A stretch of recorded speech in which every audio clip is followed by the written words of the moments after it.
The cheering you hear is from Oriole fans. Everybody else is in muted silence. The pitch. Line drive. Ripken catches it at shortstop. And the Orioles are the champions of the world. Dempsey is out to hug McGregor. And now the rest of his team mobs out there near the mound. And the Orioles have defeated the Phillies 4 straight times.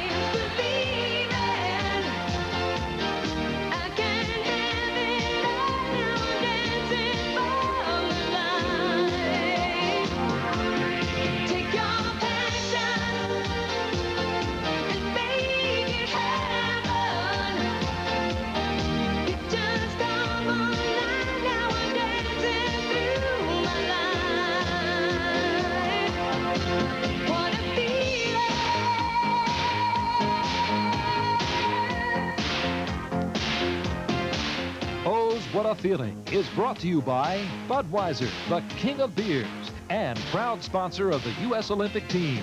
For all you do, this Bud's for you. And by your Baltimore area Toyota dealers who ask, what will you do with all the money you save?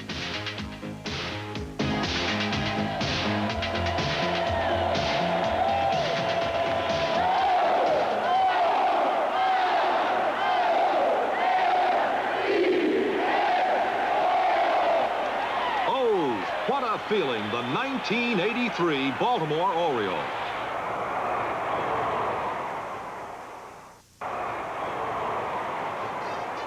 It all began with a familiar setting of spring training in Miami. As in years past, Baltimore's birds had returned to the South, and it was no stretch of the imagination for these Orioles to be thinking of a pennant. Yet there was one difference in this camp. New manager Joe Altobelli, but he was no stranger to the Orioles flock. Joe brought with him practically all the qualities that we were looking for in the man to replace Earl, and I think most important is that he knew an awful lot about the Orioles organization, our system, our way of doing things. He knew our players, he knew the American League, and all of these things weighed heavily in our decision. Joe Altobelli was replacing a legend in Earl Weaver, and with all of baseball watching, he looked that challenge straight in the eye. There were times when Joe would even remind us of Earl, but it wasn't too long before the new skipper made his own style apparent. And it was soon clear that his thinking was just right for the job. I'd like to get in the World Series the very first try. The march down the long road to the World Series started on April the 4th, 1983, opening day. As the curtain went up, all the props were in place, including the special effects. The audience was a sellout, the second largest regular season crowd in Oriole history. But not everything went according to the script. The Birds lost to Kansas City 7-2. So began a roller coaster ride of a season that soon headed up. Ripken with a tremendous home run over the center field fence. Bunbury way back and makes the catch at the wall. A home run for Eddie Murray. Dempsey gets him in a pattern Dempsey play. Mike Flanagan started the season brilliantly. In mid-May, his record of 6-0 was the best in the majors, and the Orioles were in first place. But on May 17th, in the first game of a doubleheader, Flanny was injured and would be lost for nearly 3 months. But in the second game of that twin bill, Mike Boddicker delivered a good omen in the form of a shutout. All the more important since Boddicker had been called up to replace a disabled Jim Palmer. Right-hander Alan Ramirez offered more help from Rochester, going on to win 4 times in spot starts. And fellow rookie Dan Margiello would post a 2.39 ERA working out of the bullpen. But in late May, the roller coaster started heading down as the Orioles couldn't seem to get their act together, dropping 7 in a row. Nevertheless, the Orioles got back on track, and in Beertown, a winning spurt came to a head in an unlikely fashion. The Birds trailed Milwaukee by 7 runs in a game on June the 15th, but rallied to tie it up. In the 10th, Cal Ripken came to bat as the Orioles threatened again. Ripken, leading the club in run production at the time, had already smacked a 3-run homer, and he soon evaporated the Brewers' chances with this double that drove home 2, giving the Ripper 5 RBIs on the day, and the Orioles an 11-8 comeback win. One key to Oriole magic is finding the right man at the right time. On July 1st, Todd Cruz appeared in a Baltimore uniform, and at third base, he began to supply a little hocus-pocus of his own. Acquired from Seattle, Cruz couldn't have made a more auspicious start. Spearheading a 9-5 win in Detroit, Todd drove in 6 runs, and it all made for a nice welcome as he cruised to his new home. Immediately after the All-Star break, the Orioles slipped a bit, but then found their high-stepping stride. Even with 5 players on the disabled list, the Birds went 17-4 over the last 3 weeks in July as things just seemed to fall in place. It's another secret of Oriole magic. The hand really is quicker than the eye.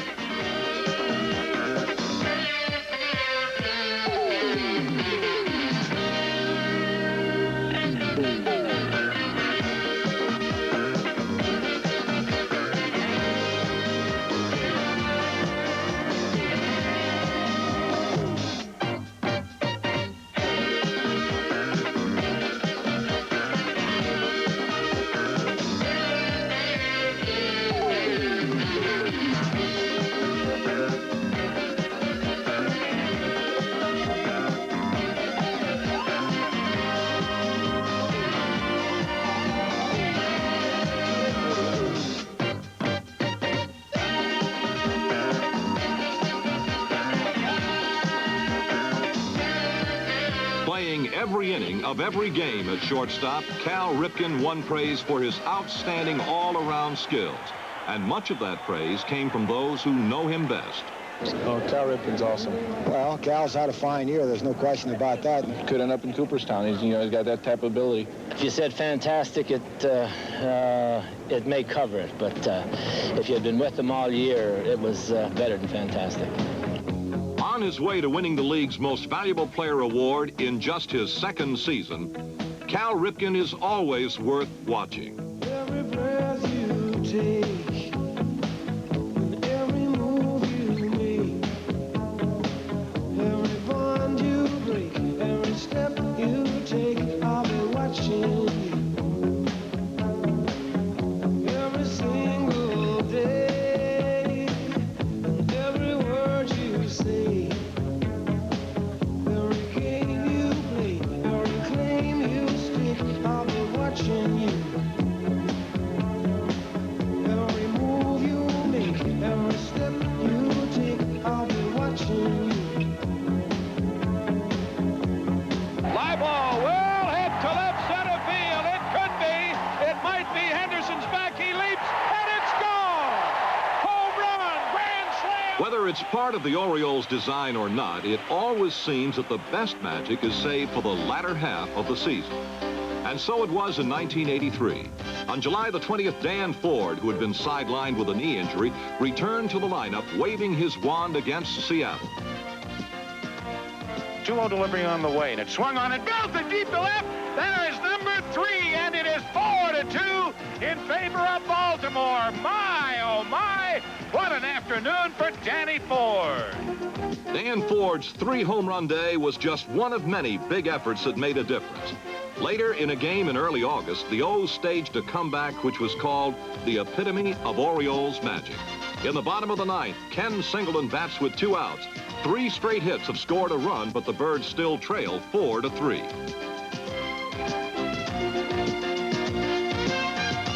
Singleton's hit sends home Eddie Murray, and the game is tied. The White Sox then make a pitching change as Rich Dower, the next batter, stands in. Down the right field line, it is a fair ball, and the ball game is over. That is hard to believe, and again, it is Dower putting the bat on the ball. But this magic spell was soon replaced by a cold spell. In topsy-turvy fashion, the Orioles lost 7 in a row. But in Chicago, they got back up. Carlton Fisk gave the Orioles an unexpected lift when he launched this shot. Now, it's plain to see that the fan reaches out of the stands to catch the ball, and that's a double on interference. Manager Tony La Russa lost both his cool and the home run call, demonstrating a new stolen base method in the process. The White Sox also lost the game as Tim Stoddard came out in the 9th with the bases loaded and no one out, and then retired the side in order as the Orioles took it 2-1. The magic show continued the night Gary Renicky played third, John Lowenstein was at second, and Len Sakata was catching. All that took place in extra innings as Tippy Martinez faced the Blue Jays, who thought they would run wild with Sakata behind the plate. But Tippy picked a runner off, and the inning had its first out. After yielding a walk, Martinez, confronted with the same problem, found the same solution. Then there were 2 out, and after a single, would you believe 3? Another throw to first, and they got him! Holy cow! Oh, my goodness! And who else but late-inning Len Sakata to win it with a home run in the bottom of the 10th. The next night, there was more magic. In extra innings again, the Orioles trailed by a run with 2 men on. Wrapped into right center field. It's going to fall in for a base hit. It's going to go all the way to the warning track. Montgomery is hitting third. He might not fall, and the Orioles are going to win the game. On September the 9th, the first-place Orioles headed to New York for a showdown with the Yankees. Billy Martin's boys won the first game of the series, but after that, it was nothing but O's. Brother Lowe hit a grand slam as the Birds took the opener of a doubleheader, 8-4. The Orioles won the next 2 games as well and left New York 5.5 up. 1 week later, John Stefano got into the magic act against the Brewers. With game-ending hits on back-to-back nights, Stefano provided 2 victories in a row. And finally, on September the 25th, the Orioles, who had won 34 of their last 44 games, were Eastern Division champions once again.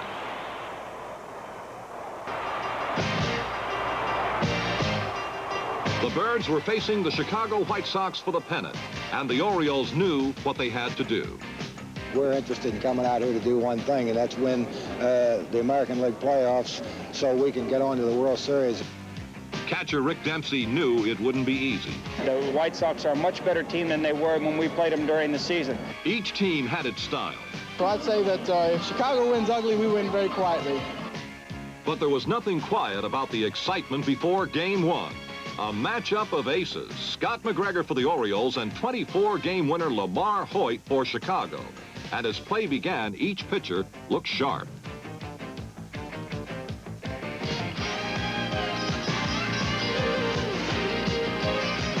But McGregor found trouble in the third. Rudy Law singled, and after another hit, Tom Paciorek connected to bring a run home.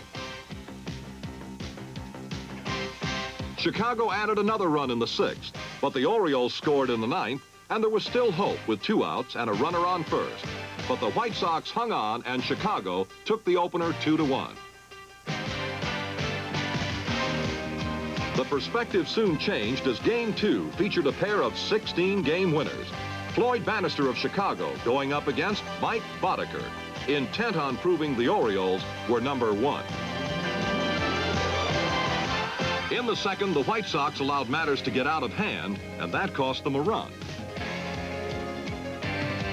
Making the most of opportunity as they added another tally in the 4th and 2 more in the 6th, the Orioles were definitely flying.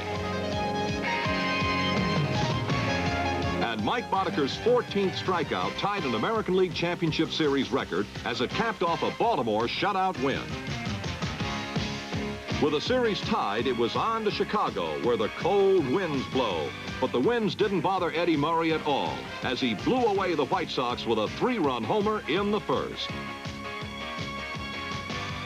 This unlikely game saw Joe Altobelli smile and pitcher Jim Palmer serve as a pinch runner as the Birds breezed to a crushing 11-1 victory over the Hanford Sox.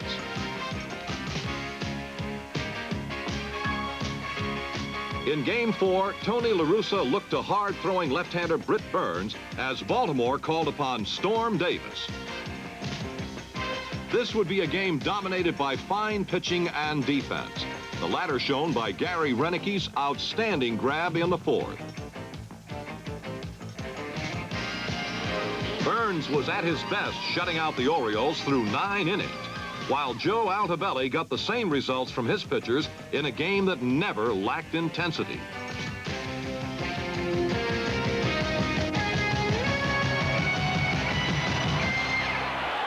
With a score 0-0 in the top of the 10th, Burns looked in to find Tito Landrum, who had joined the club just 5 weeks before. But now Landrum's name would be known forever in Oriole history. His solo homer was followed by 2 more runs, and in the bottom of the 10th, the hard-fought series was over. Holding Chicago to 3 runs in 4 games, the Orioles had won their 6th pennant in 18 years. It's World Series time in Baltimore as the Orioles take on the Philadelphia Phillies, and in the opener, Scott McGregor goes up against 19-game winner John Denny. With 1 out in the bottom of the first, there's no score as Jim Dwyer comes to bat. Hey, big one out here. Come on, Jerry.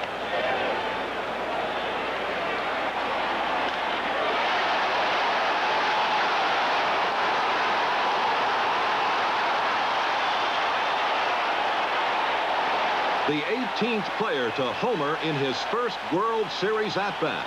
Jim Dwyer staked the Orioles to a 1-0 lead.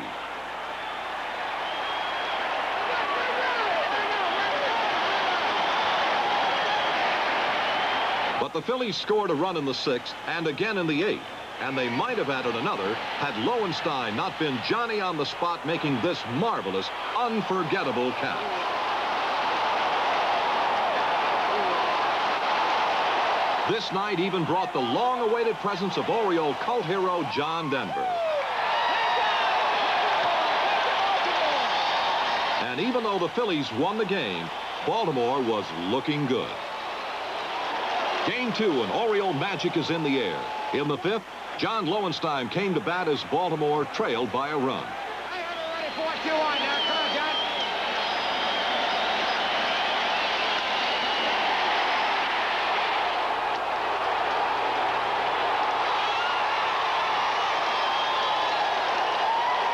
Brother Lowe's home run is a high point for the crowd, and the game is tied at 1 apiece. A big inning develops as 2 hits follow, and Rick Dempsey comes to bat. Guard the dish now. Come on. Guard that dish. Stay right there.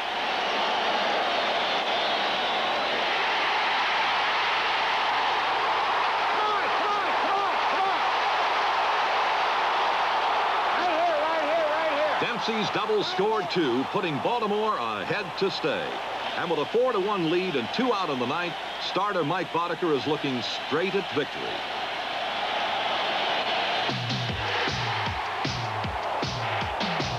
Boddicker's stunning 3-hitter has evened the series and changed the momentum. Now for the Orioles, things are looking up. The I-95 series shifts to the city of brotherly love. And in the 3rd game, the Phillies explode for 2 quick runs. But in the 6th, the Orioles display their firepower as Dan Ford steps in against 300-game winner Steve Carlton.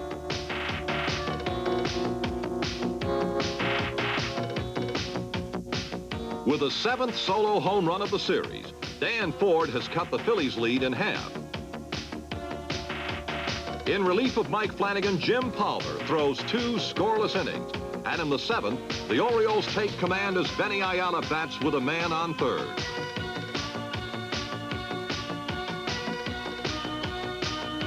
With the game tied, the Phils make a pitching change. And following a John Shelby hit, Dan Ford connects.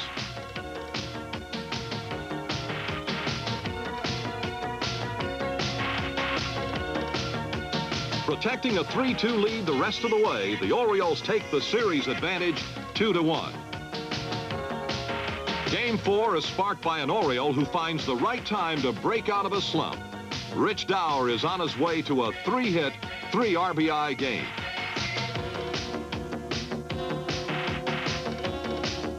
Two-run score in the 4th, but in the 6th inning, Baltimore trails until John Denny walks pinch hitter Ken Singleton with the bases loaded. Soon, John Shelby is robbed of an extra base hit by a fine play at the wall from Gary Matthews, but another run scores on the sacrifice. In the 7th, Dower comes through again, and the Orioles go ahead by 2.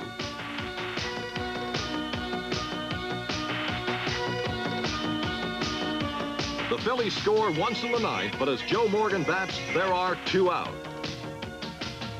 5-4 winners, the Orioles are now just 1 victory away from the crown. Game 5 is ruled by the long ball, as the Orioles put on an awesome power show. Leading the way in the 2nd inning, Eddie Murray, whose solo home run puts the Orioles up 1-0. An inning later, Rick Dempsey, soon to be named the series' most valuable player, follows suit, and Baltimore leads 2-0. Back for an encore, Eddie Murray absolutely rips one, putting his indelible signature on the game.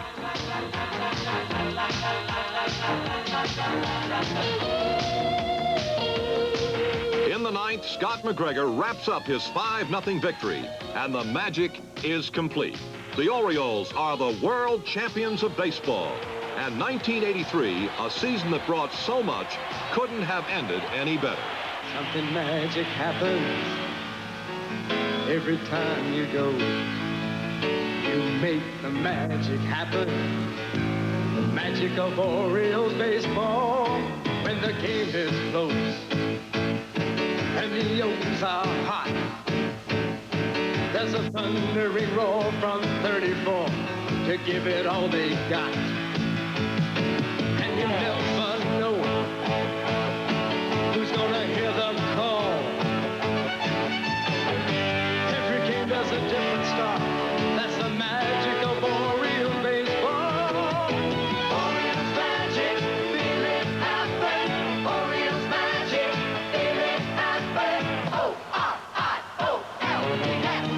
Magic, magic, magic, magic. Orioles magic. Oh's What a Feeling has been brought to you by Budweiser, the king of beers, and proud sponsor of the U.S. Olympic team. For all you do, this Bud's for you. And by your Baltimore area Toyota dealers, who ask, what will you do with all the money you save?